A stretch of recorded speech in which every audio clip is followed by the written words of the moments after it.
దాని పేరు land titling act అంట, భూ హక్కుల చట్టం అంట. ఆ చట్టం చదివిన తర్వాత నాకు అర్థమైంది తల్లి, మన భూములు కొట్టేదానికి వీళ్ళు సిద్ధంగా ఉన్నారని.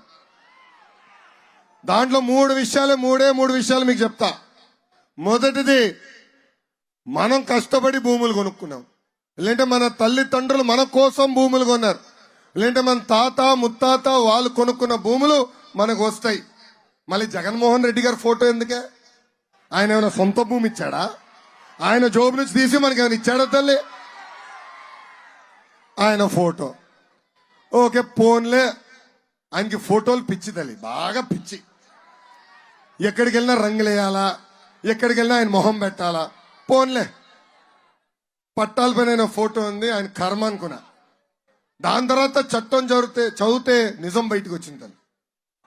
మన భూమికి సంబంధించిన ఒరిజినల్ డాక్యుమెంట్లు ఉంటాయి స్టాంప్ పేపర్ పైన, ఆ డాక్యుమెంట్లు ఆయన పెట్టుకుంటాడంట, జిరాక్స్ కాపీలు మనకి ఇస్తాడంట. ఓమో, ఇదేం అన్యాయం అనుకున్నా. దాని తర్వాత మూడో అంశం బయటపడింది. ఇద్దరి మధ్యన భూ తగాదా ఉంటే కోర్టుకు వెళ్లే హక్కు మనకు లేదంట, అధికారులే కూర్చుని తేల్చిపడేస్తారంట. ఇక్కడ బొత్స కుటుంబం చూసాం, ఉత్తరాంధ్రని క్యాన్సర్ గడ్డలాగా వదిలేస్తుంది. ఇంక ఇలాంటి నాయకుల ఆధ్వర్యంలో మన భూముల కలెక్టర్లు అడ్డంగా పెట్టుకుని దోచేసుకుంటారు తల్లి. అమ్మా, ఈ మధ్యన జగన్మోహన్ రెడ్డి గారు ఎక్కడికి వెళ్ళినా మీ బిడ్డని అంటున్నాడు తల్లి. మురిసిపోదమ్మా. ఎందుకు అంటున్నాడు నేను చెప్తా. రేపు అధికారంలోకి పొరపాటున వస్తే నేను నీ బిడ్డని కదా, నీ భూమి నాది, నాకు ఇచ్చే తల్లి అంటాడు.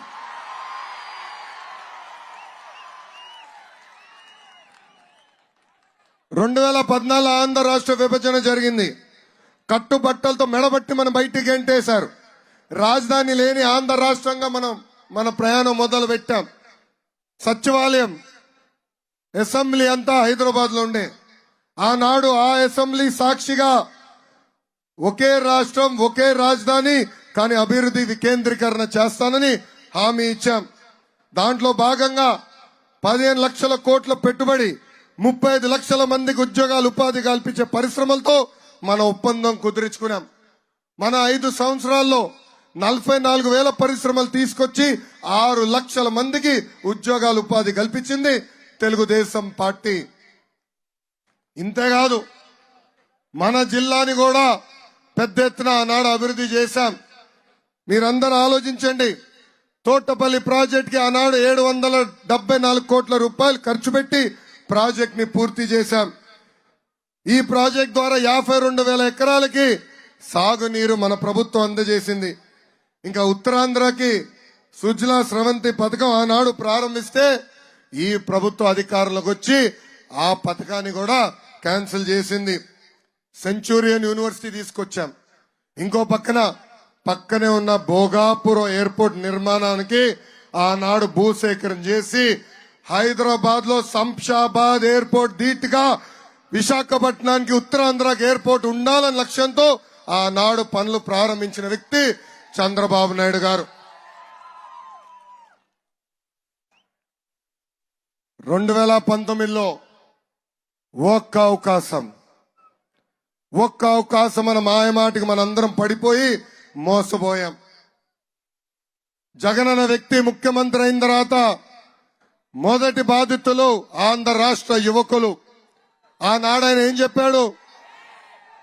వైకాపా ప్రభుత్వ అధికారంలోకి వచ్చిన మొదటి సంవత్సరంలో మెగా డిఎస్సి అన్నాడు. 2,30,000 పెండింగ్ పోస్టులు భర్తీ చేస్తా అన్నాడు. యువతను అడుగుతున్నా, ఒక్క పోస్ట్ అని ఇచ్చాడా? ఒక్కరికైనా ఉద్యోగం కల్పించారా? తల్లి, మీరు లక్షలు ఖర్చు పెట్టి పిల్లలు చదివించారు. ఈ రోజు పిల్లలు చదువుకుని బయటకు వచ్చే సమయానికి ఉద్యోగాలు లేని పరిస్థితి. ఆనాడు జగన్మోహన్ రెడ్డి ఇంకొక హామీ ఇచ్చాడు. ప్రతి ఏడా కానిస్టేబుల్ పోస్టులు విడుదల చేస్తా, అన్ని ఫిల్ చేస్తా అన్నాడు. ఒక్క పోస్ట్ ఇచ్చాడా? లేదు. ఇంకింతే కాదు, స్టడీ సర్కిల్స్ రద్దు చేశారు. ఫీ రీఎంబర్స్మెంట్ ని తప్పుదారి మళ్లించారు. పీజీ ఫీ రీఎంబర్స్మెంట్ లేదు. నిరుపేద కుటుంబాల్లో చెందిన విద్యార్థులు విదేశాల్లో చదువుకునే దానికి ఆనాడు విదేశీ విద్య తీసుకొచ్చాం. ఆ విదేశీ విద్య కార్యక్రమం కూడా రద్దు చేశాడు ఆంధ్ర రాష్ట్ర ముఖ్యమంత్రి జగన్. ఈయన ముఖ్యమంత్రి అయిన తర్వాత అన్ని పరిశ్రమలు పక్క రాష్ట్రానికి వెళ్ళిపోయింది. అమర్ రాజా అన్న పరిశ్రమని వెంటాడి పక్క రాష్ట్రానికి పంపించేశారు.